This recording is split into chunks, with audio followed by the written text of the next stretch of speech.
چوتھی خوراک 1.5 سال کی عمر میں اور 5ویں یعنی آخری خوراک 5 سال کی عمر میں پلانی چاہیے۔ اب مزید تحقیق سے ماہرین کی رائے ہے کہ بچے کو پیدا ہوتے ہی پولیو کی خوراک پلانی شروع کر دینی چاہیے۔ ورلڈ ہیلتھ آرگنائزیشن یعنی WHO نے پوری دنیا سے پولیو کے خاتمے کے لیے مہم چلا رکھی ہے۔ ہمارے ملک میں بھی 1994 سے پلس پولیو کی خوراک 5 برس تک کی عمر کے بچوں کو پلائی جا رہی ہے۔ اس کا آغاز دہلی سے ہوا تھا۔ دسمبر 1995 سے ملک کی دوسری ریاستوں میں بھی یہ مہم چلائی جا رہی ہے۔ 2000 تک پولیو کے مکمل خاتمے کا منصوبہ بنایا گیا تھا، مطلب پلان بنایا گیا تھا۔ بہت بڑی آبادی ہونے اور انتظامی کاموں میں مناسب ربط نہ ہونے کی وجہ سے بعض ریاستوں میں خاطر خواہ کامیابی نہیں ملی ہے۔ مطلب جتنا سوچا گیا تھا، جتنا پلان بنایا گیا تھا، اتنی کامیابی نہیں ملی، یعنی 2000 تک جو منصوبہ ہمارا تھا پولیو کو ختم کرنے کا وہ ہم نہیں کر پائے ہیں۔ اس لیے اب تواتر سے بچوں کو پلس پولیو کی آخری خوراک پلانے کا انتظام کیا گیا ہے۔ امید ہے کہ یہ بیماری جڑ سے ختم ہو جائے گی۔ آپ کو یہ سمجھ میں آ گیا ہوگا۔ آگے یہ آپ کے ہیں الفاظ معنی، اس کے بعد ہے سوال جواب اور خالی جگہ پر ہیں جو آپ جو ہے بہت آرام سے کر سکتے ہیں، کیونکہ یہ سبق آپ نے ابھی پڑھا ہے اور آپ ہمارے اردو سفر کے اسٹوڈنٹس ہیں، تو آپ اس کو خود ہی کرنے کی کوشش کیجئے۔ جیسے یہ لکھا ہوا ہے پولیو چھوت سے پھیلنے والی ایک ڈیش ہے، تو آپ پیچھے سبق پر جائیے اور وہاں ڈھونڈیے تو اس میں آ جائے گا وبا ہے۔ پولیو چھوت سے پھیلنے والی ایک بیماری ہے۔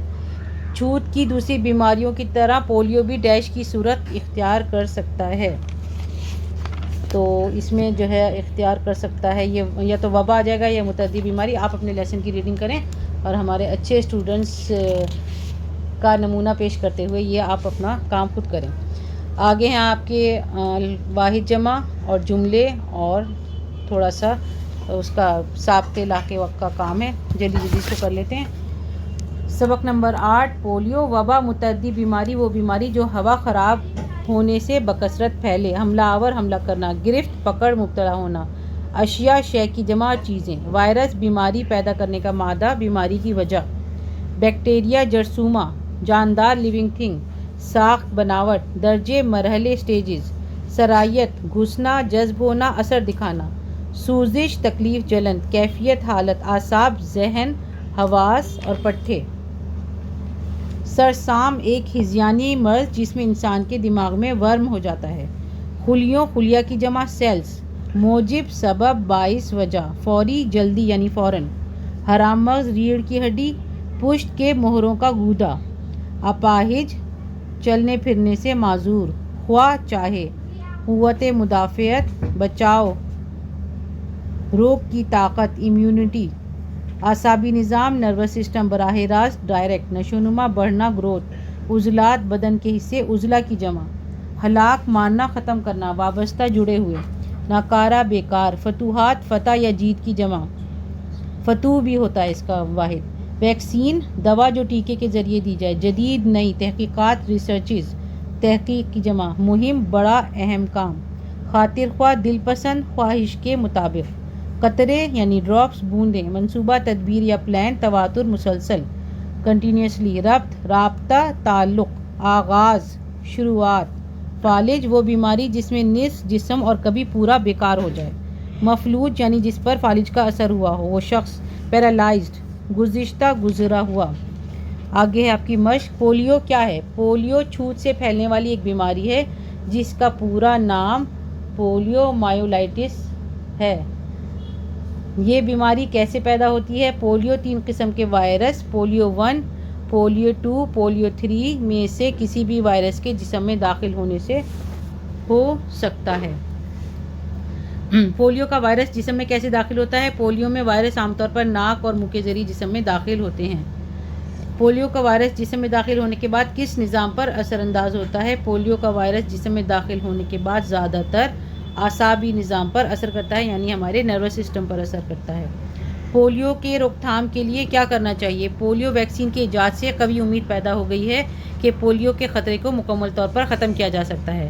WHO نے پوری دنیا سے پولیو کے خاتمے کے لیے مہم چلا رکھی ہے۔ اس کے مطابق 5 سال تک بچوں کو پلس پولیو کی خوراک پلانی چاہیے۔ آگے ہے آپ کا سوال نمبر 6، ہمارے ملک میں پولیو مٹانے کی مہم کب سے شروع ہوئی؟ ہمارے ملک میں 1994 سے پلس پولیو کی خوراک 5 برس تک کی عمر کے بچوں کو پلائی جا رہی ہے۔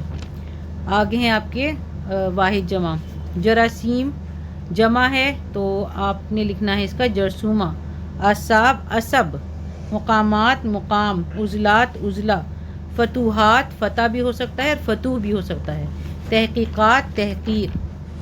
آگے ہیں آپ کے جملے، فالج، فالج کا حملہ بہت بے بس کر دیتا ہے۔ اعصاب، اعصاب کا مطلب ہے ہمارے جیسے نروز ہوتے ہیں، جب ہم سوتے ہیں تو ہمارے اعصاب بھی ریلیکس ہو جاتے ہیں۔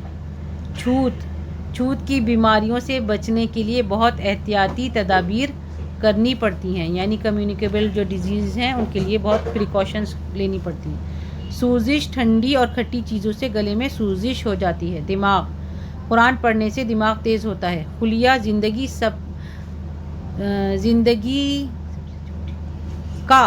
کا سب سے